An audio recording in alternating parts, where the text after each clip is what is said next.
If you needed materials and didn't have the money for them, then you could always be sure to find a friend that could bring some materials for you. There were definitely some kids who qualified for free or reduced lunch at my school. It was a mixed population, but half of the students were white. Most kids, like most LPS schools, were middle class to upper middle class. All of our teachers had masters or PhDs, and most teachers were white. Half of the teachers were men, and half of the teachers were women. My college experience at MSU Denver was very similar to high school. There was general education requirements, there was some choice for certain requirements, but some entirely required courses that you could not get out of even if you wanted to. After I transferred to UC Denver to get my teacher's license in special education, I realized that things were kind of different. I got to choose my major. However, in doing so, I had to take required courses for that major and did not have much choice in other classes to take. Most of the work I did in college included tests, papers, and or group projects. The dynamic in the populations between MSU Denver and UC Denver was quite surprising. In my classes at MSU Denver, there were mostly white students and all white teachers for my classes. There may have been a quarter of the classes that was of a different race at most. At CU Denver, all my classes have this ratio, if not a higher ratio. Also, a lot of my teachers there are women that come from diverse backgrounds. There are a surprising amount of women in education courses and only a few men in educational courses. This is shocking since it does not reflect the student population, which will be half boys and half girls. My education track started with working at Heart and Hand Center. The kids from low income families were taught. The educators were from different races. One woman was Latino, two women were black, one woman was white, and one woman identified herself as multiracial. Education included processes of creating things such as creating art projects, making cards, or cooking. I was lucky to get a good education at a young age with many modern methodologies. I was taught through problem posing education. I was learning through experience and had organized group freedom. I also have seen this in my classrooms as an educator. We give the kids the same freedom that I had back in my classrooms when I was growing up. We give the supplies and the planning of activities, but the kids are ultimately up to deciding what they choose to use, what they choose to do in the processes, and what they accomplish. We have discussions as well, which are led by this educator in the classroom. I saw the opposite of my education when working in Heart and Hand. The difference in teaching is what is called the hidden curriculum. I want to break the circle in my job. I want to move young middle minds to help them accomplish great things on their own. I want urban education to be more equal to suburban education. I'm not saying that we should teach the same exact way or that we should emphasize the same things that we emphasize in suburban areas, such as content. I think that it is important that we do not give everyone colonial education. In fact, we should give no one colonial education as it excludes racial minority perspectives. However, I think it's especially important to make sure we don't use colonial education in urban education because of the population. We need to center the education around the population of urban children. This case, the this would be most likely African centric education. People need to be taught about what is most important to their identity. We cannot brush off the fact that we enslaved farmers and hard workers from Africa who were not already slaves. We have to emphasize these things in urban education where most of the population is black. Because of this experience and because of reading research, I now see the urban as a more complex place. I used to see it simply as the urban jungle. I used to look at the urban and imagine a really scary place where people get shot frequently. While this may happen once in an unexpected event, it is definitely not that often. In my work for Heart and Hand, I was put at Margaret M. Smith Elementary School.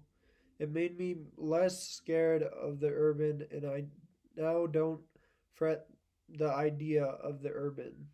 I also don't fret about the idea of the urban because I have read the research about the urban being more than just the urban jungle, but also as a place where minorities live, a place that can be used for political gains and progressive ideals because of this. As a white person coming from a white family, I have seen colorblind racism from cousins, such as them using statements like, quoting my cousin, I can call a black person a as a way to welcome a friend. Then he would say something like, because I have a friend that's black, I know this. Another one of my cousins has made racist jokes, and my sister has called him out on his responses. His response to that is usually, yeah, but I'm married to a woman that is Latino, so it's okay. I want to eliminate this colorblind racism in my classroom wherever it manifests. I feel like I will now call other educators and general public out on things that they say like this because I have the knowledge of their new concept called colorblind racism. I now see people who claim they are not racist as still having some racist ideas when they say things like this. I now see my privilege as a white male more clearly because of the research on privilege. I have the intersectionality of privilege. I am not I am an able-bodied straight white man. Most people don't have the same benefits that I do because of social standards and social norms. There are still some privileges that I don't have because I am Jewish, but I now see that I am more privileged than a lot of people because of these factors. I want to use this privilege that I have to connect to the people who have power that I can reach out as a voice that supports minority students. I may not be able to guarantee that I will be heard, but I can guarantee that I will try. I am now a firm believer in affirmative action or steps to ensure equity. From a very young age, no one except for my parents would know how to say my last name. I even internalized this and told myself that it was okay if they shortened it instead of trying to learn it. I was ashamed of my name, and even when people mispronounced it or didn't try to pronounce it, I would ignore it. Even some of my friends started calling me Sheebs because my friends didn't want to learn how to pronounce my name. All my new friends know how to pronounce my last name. I want them to know it because it has to do with my culture, and I don't let them get away with calling me Mr. Shebowich. I will make sure to learn my students' names because that is only fair to them to treat them that way. I would want to be treated that way. The way names are spelled and the way they are pronounced holds the cultural significance. I feel like I would shorten my last name for the kids, though, if they wanted to call me by my last name, so to be Mr. S. I would I also feel like I would like this nickname because it reminds me of my favorite movie, School of Rock. This movie has some relevance to education, such as an elaborate display of learning through processes. In this movie, it is specifically the process of creating a rock band and being able to put on a great show. I now see this as a great movie about education because it focuses on the fact that kids learn through a process. It focuses on the progressive education. In my classroom, I plan to use this ideology. I plan to be able to teach kids through process instead of through doing this process for them. I will ask them what they think the significance of the lessons are, not what I think would come in useful. I have used this in one of my education programs as well as where we ask the kids to come up with ideas on their own. We give them supplies in the program, we talk about what they are doing before we do it, and we discuss why we are doing it as a group. This is the kind of progressive education that Dewey talks about in his book. Teaching kids how to teach themselves is also another thing that I want to emphasize. Processes like dual route theory are important for students to think about how to teach themselves. If I were to use more processes like this in all subjects that students are struggling with, I would feel very accomplished. Students will need these skills to find out new information in their everyday lives when they are older and go to college. I like to think of myself as an ethnographer. The more I continue to teach, the more I learn that I am being taught. This happens in all of my education programs that I have worked in. This especially happened in my job at Heart and Hand Center.